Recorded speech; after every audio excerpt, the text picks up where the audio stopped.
In a previous video, we looked at how to implement a stack in Python. And in that video, we talked about the essential operations of a stack, which were the push and pop methods. And we also talked about one secondary operation, which was just printing the stack. This video was continue our development of this particular data structure. And what we'll do is add some additional features, secondary operations to this stack. So there's a couple things that we can add to our stack which are optional. We already have one, which is this print stack method, which just prints the stack. Another thing we can do is get the size of the stack. We can check to see if it's empty. And another possibility is just to get whatever element is on top. So is the top. So let's add these additional secondary operations to our stack. So the first thing is we want to create a method for get size. And let's just pass that. We want to see if the stack is empty. And the last thing we want to see is what element is on top, is top. Okay, so these are our three additional methods on top of the print stack method, which are secondary operations. So with respect to getting the size, this is relatively straightforward. We can add an item here when we initialize the stack and say self.stack size, and we'll set it to 0. And then whenever we add or remove from the stack, we can always just increment or decrement this number. So to do this, when we go ahead and push items to the stack, we can say, not only do we want to append the element, but we also just want to increment the stack size. So we'll say stack size, and then it's going to be +1. In contrast, since popping from the stack is removing, we can say, well, whenever we remove an item from the stack, what we also want to do is take our stack size, and we want to decrement it. And so for this, then, whenever we call this particular method, we just want to get this particular property here of the stack size. So for that, we can just return self.stack size. Oh, I didn't add the self here, obviously. So yeah, what we'll do is add self, and then this will return an integer. And so let me add this here. I want to add this stack itself to all of these. The next thing is, now that we have this, let's just kind of test it out. So let's just say s equals stack, and then let's say let's push an item to the stack, and then let's get the stack size. So we'll need to print this too, because it doesn't return a print, it just returns the value. And so if we run this, we get 1. That's correct. And so let's add one more. Let's add b here. And now we have 2. So that's great. That's exactly what we want. But let's just test it by not printing anything. We're not having anything in the stack. And yes, it gives us 0. So that will give us the stack size. So now that we have the size of the stack, we can also just check to see if it is empty or not. And for this, it's going to return a Boolean, so true or false.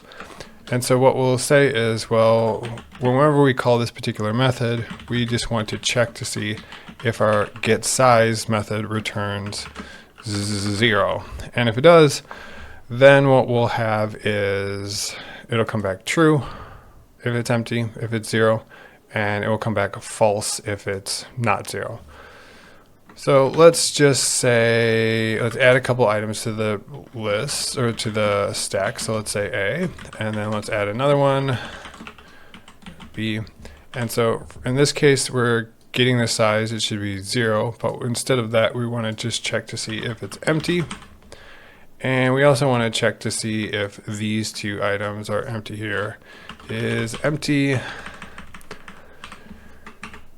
All right, and so what we should get for each one of these is true, and then we should get false, and then we should get false again, because when we push A to the stack, it's no longer empty. When we push B to the stack, our stack is, at this point, the stack is A and B. It also should come back as false. So let's run this, and it gives us the right results. True when it was we initialized the stack, but it was empty, and then false when it wasn't. So let's add our final method here, our final secondary operation, which is we want to just get the top element from the stack. So occasionally when we're pushing to the stack, let's just say we have a stack of A and B. So here's our stack here. We want to know what is the last item in the stack. What's the element on the top of the stack? Since we can think about stacks like a stack of plates, we just want to know, okay, what plate is on the top there? Or if we're thinking about it in terms of, let's say, cars in a driveway, let's say we have a Honda, we pull that one in.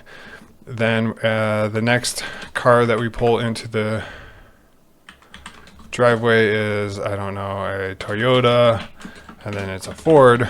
When we go to remove the items, we want to see, okay, what's the one that is going to be removed first? What's the one that's on the top of the stack? So for that, we have this isTop method, and we can just check if the stack is empty. Then obviously we can't return anything. We can't tell what's on the top of the stack. So we can say cannot tell you what this message is. Top is stack is empty. I don't know where this. And then if it is not empty, then we can just return the last item in the stack, which is going to be obtained like this. This will give us the last item in our stack right here. So let's just check this out.